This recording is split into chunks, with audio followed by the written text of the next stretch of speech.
जय सिया राम दोस्तों, जय मानंदा देवी प्रॉपर्टीज में आप सभी का स्वागत है। कल का जो हमारा टॉपिक था वो था फाउंडेशन को लेके। आज जो टॉपिक रहने वाला है दोस्तों हमारा वो है फाउंडेशन से ऊपर, फाउंडेशन के बाद जो चिनाई का काम जो शुरू होता है दोस्तों, उसमें किन किन बातों का हमें विशेष का ध्यान रखना है, इस बारे में डिस्कस करेंगे दोस्तों।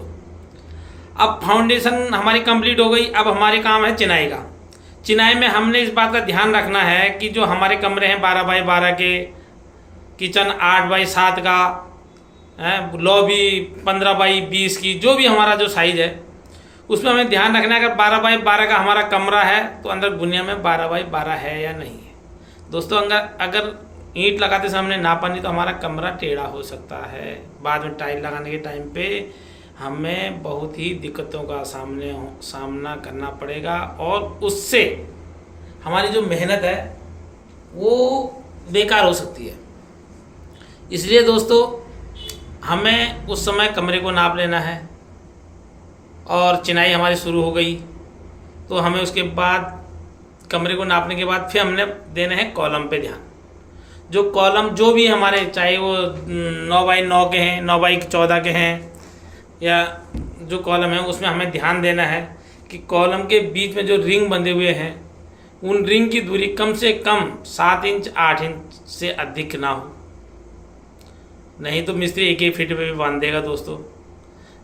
और जो रिंग मिस्त्री ने बांधे हैं वो अपोजिट साइड नहीं बांधे हैं। एक का रिंग का पूरब तो दूसरे का पश्चिम किया है या नहीं किया है, इस बात का ध्यान रखना है दोस्तों। नहीं तो रिंग अगर एक ही साइड बंधे रहे तो रिंग का खुलने का जो है वो खतरा ज़्यादा रहता है। और जब चिनाई हो गई, चिनाई हमारी 1-2 फीट हो गई, फिर आता दोस्तों हमारा चौखट का काम। चौखट पे हमें ध्यान रखना है कि चौखट हमारे सॉल में खड़ी है या नहीं है, चौखट लेवल में खड़ी है या नहीं है। चौखट, सभी चौखटें जो सामने की हैं उनका लेवल मिस्त्री द्वारा निकाला गया है या नहीं निकाला गया है, उनकी दूरी समान है या नहीं है, इस बारे में हमें विशेष ध्यान रखना है। अब मिस्त्री चिनाई कर रहा है, मिस्त्री को देखना है दोस्तों वो रेता कितने का लगा रहा है। अगर सिंगल ईंट की दीवार है दोस्तों तो उसमें 5-1 का मसाला लगना अनिवार्य है, और अगर डबल ईंट के है तो दोस्तों उसमें 7-1 का मसाला अनिवार्य है। बाकी आपकी अपने बजट पे डिपेंड करता है दोस्तों। आप 7-1 की जगह 6-1 भी लगा सकते हैं, 5-1 की जगह 4-1 भी लगा सकते हैं। और जो मिस्त्री जो कॉलम भर रहा है उस पर हमने एक बात का फिर विशेष ध्यान रखना है। जो कॉलम भर रहा है दोस्तों उसमें वो मसाला 3-1 का डाल रहा है नहीं डाल रहा है, आपको उसको बताना है। उसको वो जब मसाला मिला रहा है तो आपको उसमें काउंटिंग करनी है दोस्तों। आंख बंद करके बिल्कुल भी किसी पे भरोसा नहीं करना है। होता क्या है कि हमने मिस्त्री को बोल दिया और मिस्त्री भरोसे छोड़ के चले गए, बाद में कह रहे हैं यार हमारा तो काम ख़राब हो गया, हमारा तो कॉलम चटक रहे हैं, हमारा तो चिनाई बिल्कुल कच्ची हो रही है, मसाला रेता नीचे गिर रहा है, रेता झड़ रहा है। और गर्मियों में तो कम से कम 2 टाइम फुल तराई होनी है दोस्तों। तराई बाहर नहीं है, दीवार के ऊपर, आगे पीछे, अंदर, चारों तरफ तराई दबा के होनी है दोस्तों। कम से कम नॉर्मल चिनाई में एक दीवार में 5 से 6 दिन तराई होनी अनिवार्य है दोस्तों गर्मियों में। जाड़ों में भी कम से कम 2 टाइम होना जरूरी है, इस बात का विशेष ध्यान रखें। धन्यवाद दोस्तों।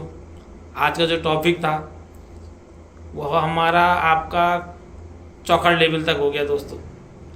और आपने इस बात का और भी ध्यान रखना है, आपके लैट्रिन की फिट की जो है उसकी खुदाई कितनी है।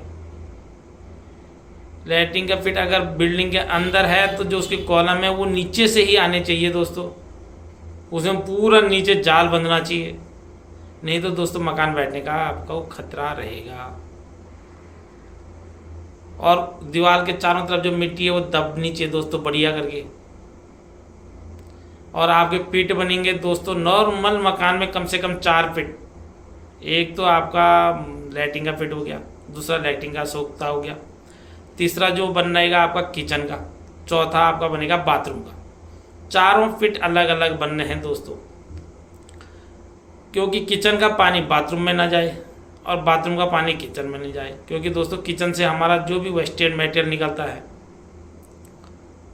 उसमें अगर बाथरूम का पानी जाएगा तो वो सड़ेगा नहीं तो सर वो बदबू मारने लगेगा।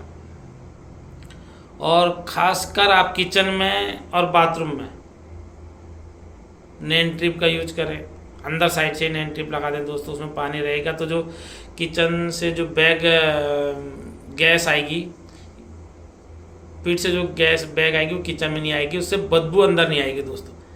कई जगह आपको और हमें ऐसी परेशानियों का सामना करना पड़ चुका है, तो इसलिए दोस्तों वो नेन ट्रिप अंदर लगाए हैं और उससे जो है कि उसमें पानी जाने के बाद वो डायरेक्टली बाहर को निकल जाए और सफाई करनी पड़े तो वो आसानी से सफाई हो जाए। इस बात का विशेष ध्यान रखना है। जय श्री राम। सतर्क रहें, सावधान रहें।